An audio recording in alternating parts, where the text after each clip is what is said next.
Burning Bitumen, kicking ass since 2001.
Well, we have just heard Dusk Cult and All Stars Are Tears.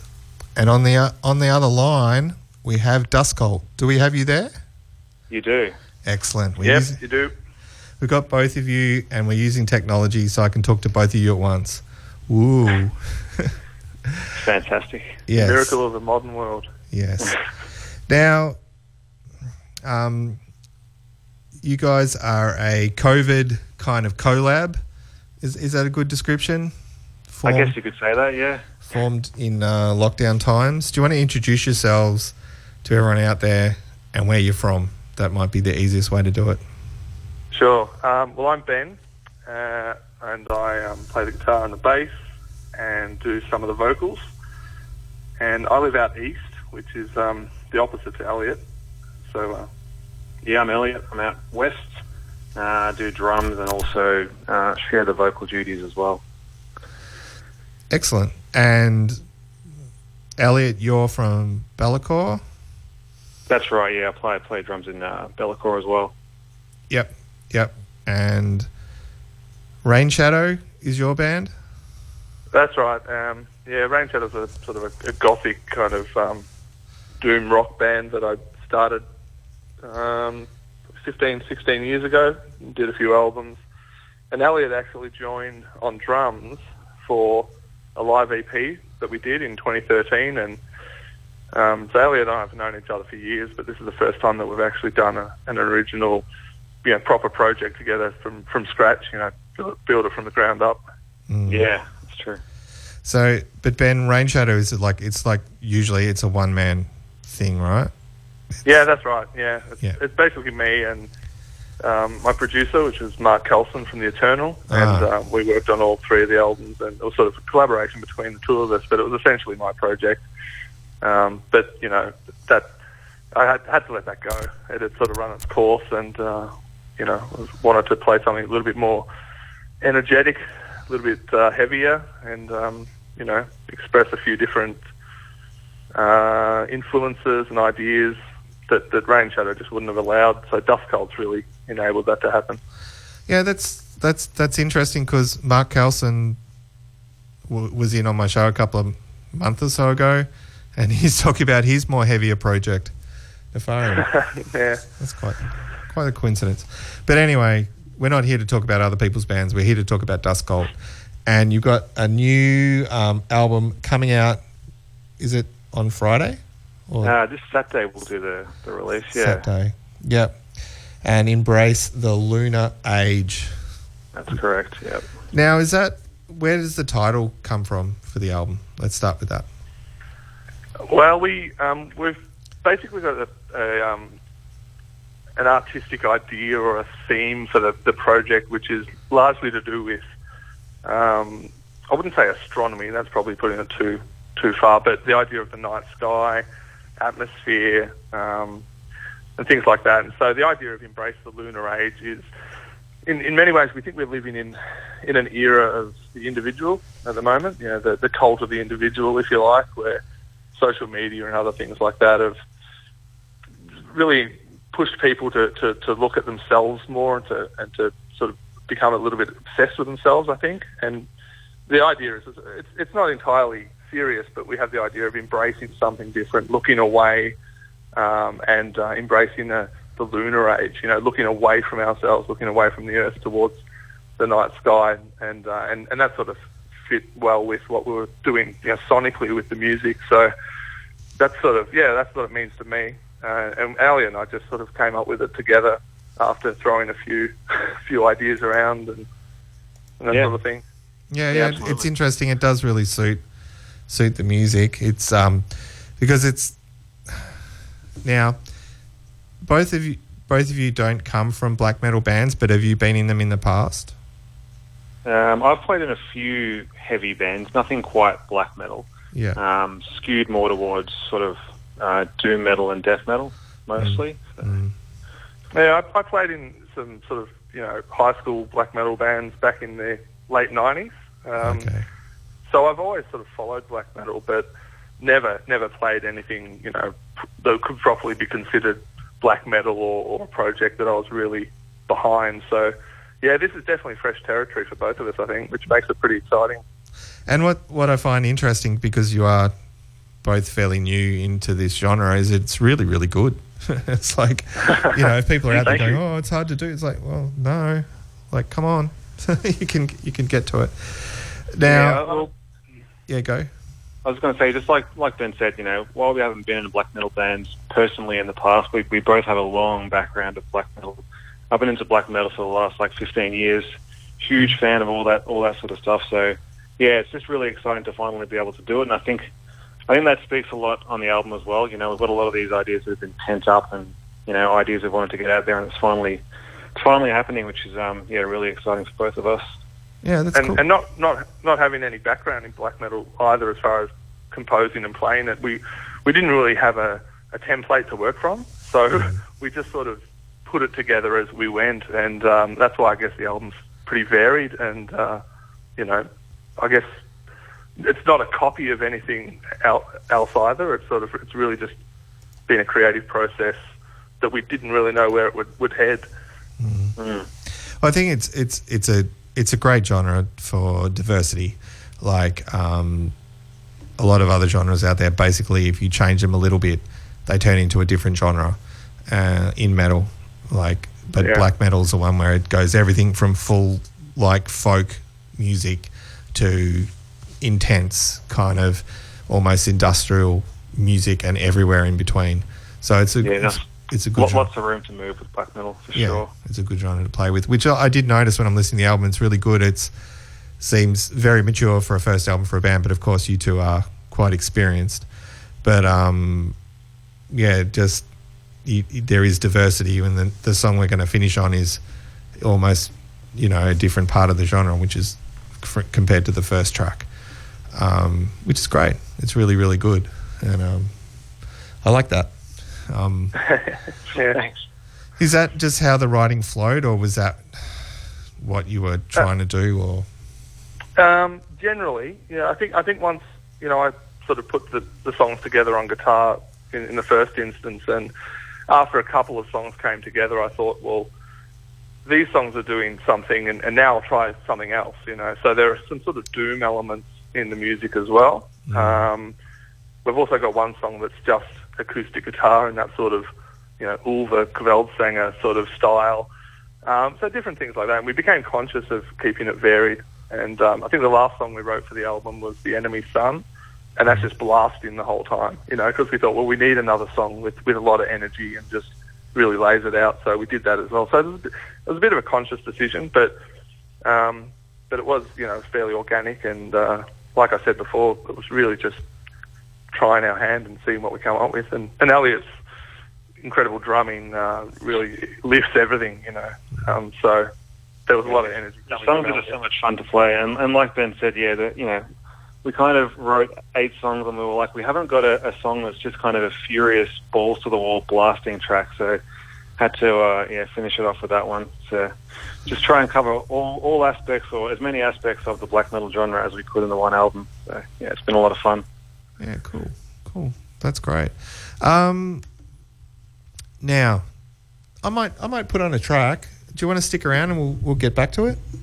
Absolutely. Sure. Yeah, cool. So let's play Luminosity Ritual. Is there a story behind this track before I play it? I suppose it's playing into the idea of the cult and the worship of the night sky, if you like, and a lot of the music I felt has a kind of ritualistic feel to it a little bit. And anyway, it was just the idea of a ritual for, the night sky lights. Cool. Let's get into it.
That was Luminosity Ritual from Dusk Cult off your new forthcoming album. Am I right? Yeah. Yep. Yep. Embrace the Lunar Age. Which, That's the one, yeah. So we've got Dusk Cult on the line and we're talking about the new album. Now, will this turn into a live thing? That's something we've discussed ad nauseum in the past. We haven't reached a consensus yet if we want to do it. Obviously, it's only the two of us, so it poses problems as far as trying to replicate that sound that we've got on the album live. So we'd have to be probably enlisting other people to come on and do bass and all that sort of stuff. So I don't know. We haven't really reached a consensus. What are your thoughts, Ben, while we're talking about it? Yeah, I'm sort of 50-50, I guess. I think like we've said, certainly not in the short term because we're not anywhere near close to being able to just jump on stage and it would involve other people. But it might be nice to do something, down the track once sort of things open up. Maybe probably not heaps of shows, but it'd be cool to do one or two. But that's sort of a secondary consideration at the moment. Yeah, I suppose our primary focus with the band is to kind of just get a body of work out there, some great sounding studio albums, and then if a live show develops from that, then that'd be great. But it isn't really the be all and end all, and definitely not in the short term for either of us. Yeah, I really want to see Elliot sing and play the drums at the same time. I think that'd be real. That'd be that's a whole different animal to tame. Yeah, might need to watch some hard-on videos just to get that sorted. Yeah. Can be done. Yeah, can be done. Can. Yeah. I'm interested to see because it is very black metal if you do not do any live shows and you just be the two-piece that releases stuff. But just that's right. But you did spell cult with a C, so you're not like, It is Dark Throne, isn't it? Yeah. So you don't. If you had to spell it with a K, well, then I'll be like, oh, maybe you need to not do any live shows just because it's all good. Yeah, it's true. We don't do that down here. Now, quickly, I just want to talk about Balaclava just quickly. You've got a new single. I'm guessing we do. Yep. And there's an album coming. Is that coming? That is true. Yeah. Next month, I believe, it comes out. Cool. That's all we need to say. We'll play the single after that, but I don't want to go too much into that. We're talking about Dusk Cult fair here. enough. Now, you're not going to do it live, but how do people get the hard copies of the album? Now, you can go to Bandcamp to get the digital copies, but if someone wants a hard copy, where do they go? They'll all be available in the same spot. So we'll have sales for digital and physical, both processed through the Bandcamp. So that's the place to go. Okay, cool.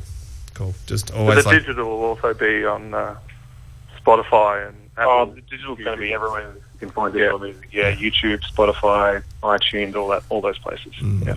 And are you doing any merch as well, like T-shirts or whatever? Yeah, there's plans to do shirts shortly. Not at release, but bouncing around a few ideas. So that'll be probably something that we do either later in the year or sometime early next year. I think is the plan for those. Yeah, it'd be good to bring a shirt out in a few months' time. Once the album's out, and cool. That'd be the next step. Yeah, for sure. Now, is sort of in your bio, you talked about how this is formed over red wine and lockdowns. What is the story to creating Dusk Cult? Well, it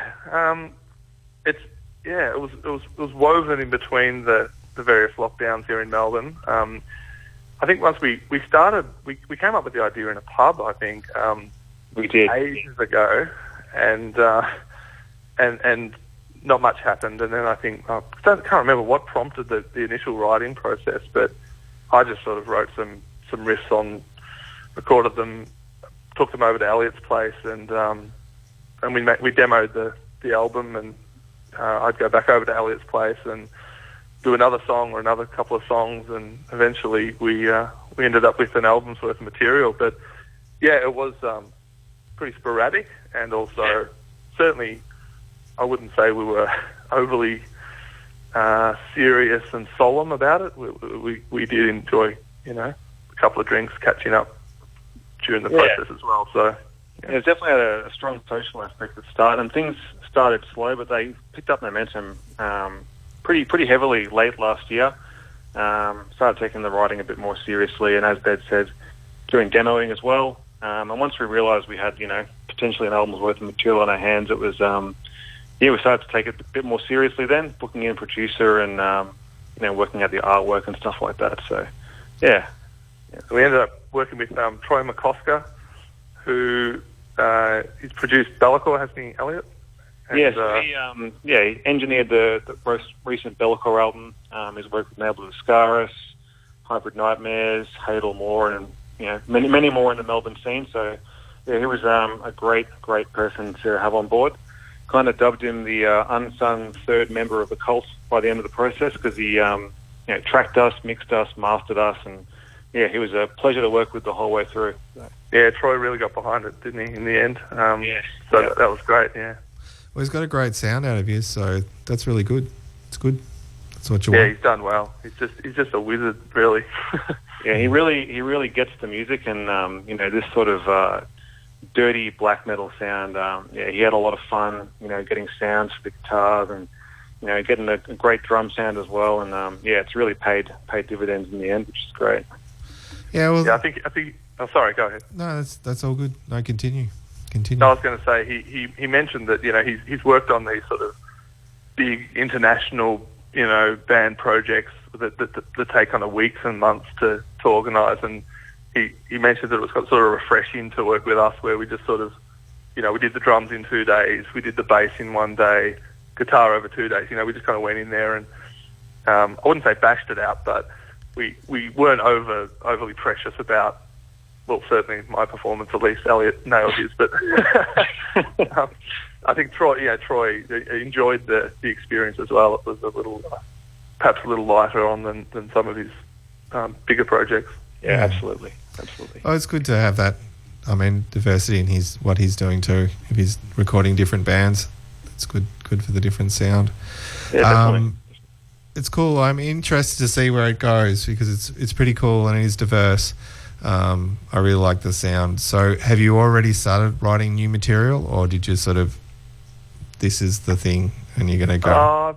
I've tinkered with the guitar a little bit. I think because the current album's still so fresh for us, that I'm just sort of enjoying listening to this album at the moment. But I've tinkered around. I've recorded a few riffs, but certainly nothing you call a song yet. But yeah, I think once this one's kind of run its course, sort of once the promotional cycles died down a bit, given that there's no real live shows planned or a touring cycle to think about, probably hunker down next year and try and get another album together.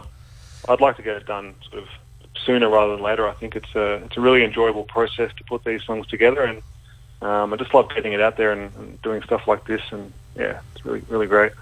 Well, it is interesting to talk to. I've talked to a lot of bands in the last sort of 18 months, and not many of them, probably like 20%, 10%, 20% are talking about material that they've only just written and just worked on.